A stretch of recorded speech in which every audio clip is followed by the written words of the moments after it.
আসসালামু আলাইকুম ভিউয়ার্স, আজ রান্না করে দেখাবো পাঁচমিশালি মাছ। এখানে ছোট বড় সব মাছই আছে।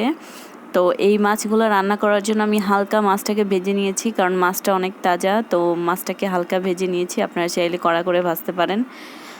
রান্না করার জন্য এখন নিয়ে নিলাম পেঁয়াজ কুচি তেলে দিয়ে দেখেন একেবারে বাদামি কালার করে, তারপর হচ্ছে পানি দিয়ে দিব। পানিটা দিয়ে এখন আমি সামান্য পরিমাণ মশলা দিয়ে দিচ্ছি। এখানে আমি 2.5 চা চামচ পরিমাণ রসুন বাটা, জিরা বাটা দিয়েছি, আর সাথে একটু পেঁয়াজ বাটা দিয়েছি। তারপর গুঁড়া 1.5 চা চামচ, মরিচের গুঁড়া 1.5 চা চামচ, তারপর দিয়ে দিব পরিমাণ মতো লবণ। সুন্দর করে মশলা কষানো হলে তারপর দিব সবজি। তো আপনার সাথে থাকুন, দেখতে থাকুন, আর আমার ভিডিওগুলো বেশি বেশি করে শেয়ার করে দিবেন। এতে করে হচ্ছে যারা নতুন রান্না পারেন না তাদের শিখতে সুবিধা হয়।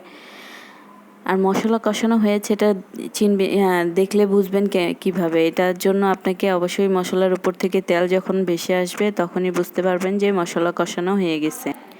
মশলাটা সুন্দর করে কষানো হয়ে গেছে। এখন দিয়ে দিব আলু আর হচ্ছে ডাঁটা, কারণ এগুলো সিদ্ধ হইতে সময় লাগে। তো একটু সুন্দর করে কষিয়ে তারপর দিয়ে দিব ঝোলের জন্য পানিটা পরিমাণ মতো দিবেন। আপনারা যেরকম ঝোল পরিমাণ খাবেন সেই পরিমাণই পানিটা দিবেন, কারণ বারবার পানি দিলে স্বাদ নষ্ট হয়ে যায়। তো আমি একবারই পানি দিয়ে দিলাম।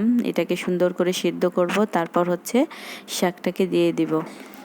ভিডিওটা ভালো লাগলে লাইক দিবেন, কমেন্ট করে জানাবেন যে রান্না করেছেন। তো বাসায় যদি রান্না করেন সেক্ষেত্রে রান্না করেছেন তো কেমন হয়েছে। দেখেন একেবারেই মাখা মাখা হয়ে যাচ্ছে। আলুটা সিদ্ধ হয়েছে কিনা আমি দেখি একটু। আলুটা সিদ্ধ হয় নাই, তো আমি আবার ঢেকে দিলাম।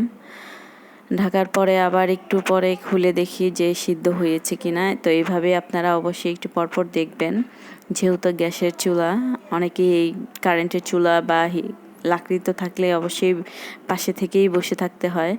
তো সেক্ষেত্রে গ্যাসটা আমাদের সুবিধা করে দিল। এখন আমি শাকটা দিয়ে দিলাম। ঝোলটা পরিমাণ মতো রাখতে পারেন, আর যদি একটু ঝোলের বেশি প্রয়োজন হয় সেক্ষেত্রে আপনারা পানি অ্যাড করতে পারেন, সমস্যা নেই। তো আমি শাকটা দিয়ে দিলাম। শাকটা দেওয়ার পর একটু সিদ্ধ হতে না হতে তারপর দিয়ে দিব মাছগুলা, সুন্দর করে যেগুলো ভাজা আছে ওগুলো সুন্দর করে সাজিয়ে দিব। পাঁচমিশালি গুঁড়া মাছগুলা গুঁড়া আছে, এখানে বড় মাছ সব মিলানোই আছে। তো ওগুলো সুন্দর করে সাজিয়ে দিয়ে দিব। এই যে এখন দিয়ে দিচ্ছি। দিয়ে একটুখানি জাল দেওয়ার পর তারপরে লাস্টে দিব ধনেপাতা কুচি। এখন আপনারা দেখতে থাকেন, সাথে থাকেন, আর আমার ভিডিওগুলো বেশি বেশি করে শেয়ার করে দিবেন। খারাপ লাগলে অবশ্যই কমেন্ট করে জানাবেন যে আপু আপনার এই জিনিসটা খারাপ লেগেছে, আপনি নেক্সটে এটা করবেন না। তো আমি অবশ্যই নেক্সটে এগুলো করব না। যদি আমার ভুল ত্রুটি থাকে অবশ্যই আপনারা জানাবেন।